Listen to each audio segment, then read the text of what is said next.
شریعت کے دائرے میں رہتے ہوئے مختلف مزاج بھی صحیح ہو سکتے ہیں۔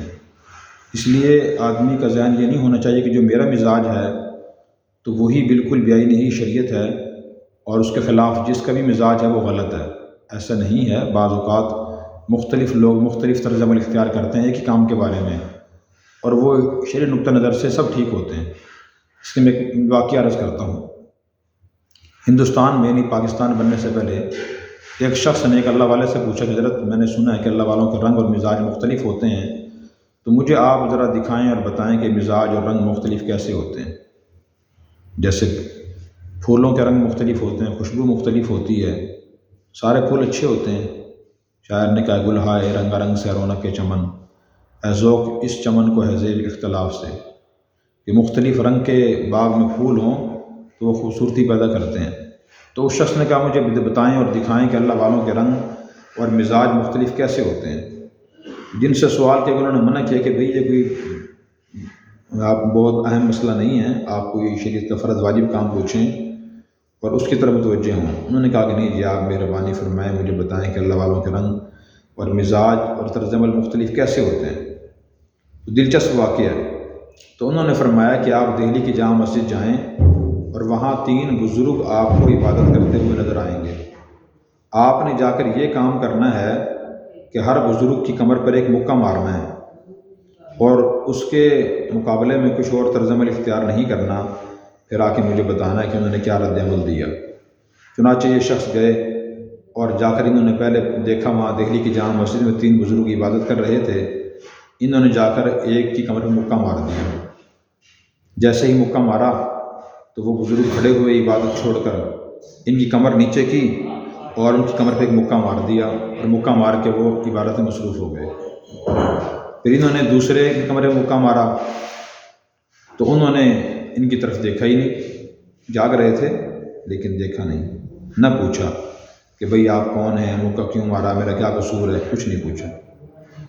تیسرے کمرے میں مکہ مارا تو انہوں نے پھر ان کا ہاتھ پکڑ لیا اور پوچھا کہ بھائی آپ نے مکہ بہت زور سے مارا ہے، آپ کے ہاتھ میں درد تو نہیں ہوا، تکلیف تو نہیں ہوئی ذرا؟ یہ حیران ہوئے، واپس آ گئے اور جن سے پہلے پوچھا تھا ان کو بتایا کہ جی بتائیں یہ 3 طرز عمل سامنے آئے ہیں اور بتائیں کہ ان میں سے کس نے صحیح طرز عمل اختیار کیا ہے، کس کا طرز عمل جائز تھا، درست تھا؟ تو انہوں نے فرمایا کہ تینوں کا طرز عمل درست تھا۔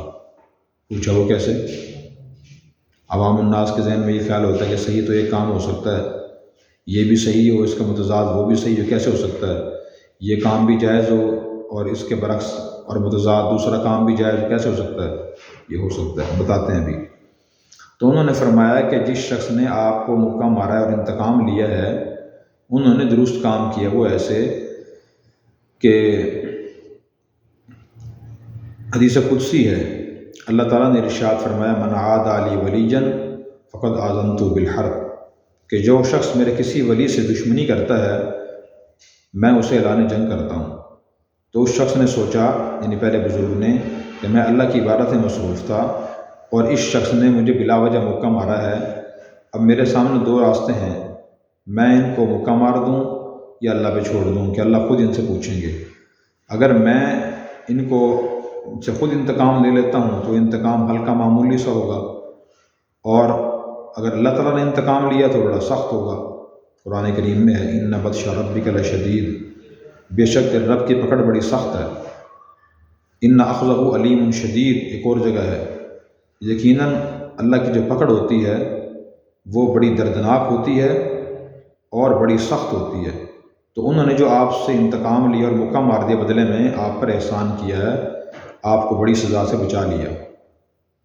اور دوسرے شخص نے، جو بزرگ نے، جو آپ کی طرف دیکھا ہی نہیں، وہ عبادت میں مصروف رہے، تو ان کا طرز عمل بھی درست ہے، اور انہوں نے آپ سے اس لیے انتقام نہیں لیا، انہوں نے یہ سوچا ہوگا کہ میں اللہ کی عبادت میں مصروف ہوں، یہ اس نے آ کر مجھے مکہ مارا کہ غلط فہمی ان کے ذہن میں ہوگی۔ اگر میں ان کی طرف متوجہ ہوں اور میں ان سے پوچھوں کہ بتاؤ آپ کون ہو، مکہ کیوں مارا ہے، اس کی کیا وجہ تھی، بات لمبی ہوگی، لڑائی ہو سکتی ہے، بات بڑھ سکتی ہے اور وقت میرا بہت ضائع ہو جائے گا۔ مکہ جو لگنا تھا وہ تو لگ گیا ہے، اب میں اللہ کی عبادت میں مصروف رہوں۔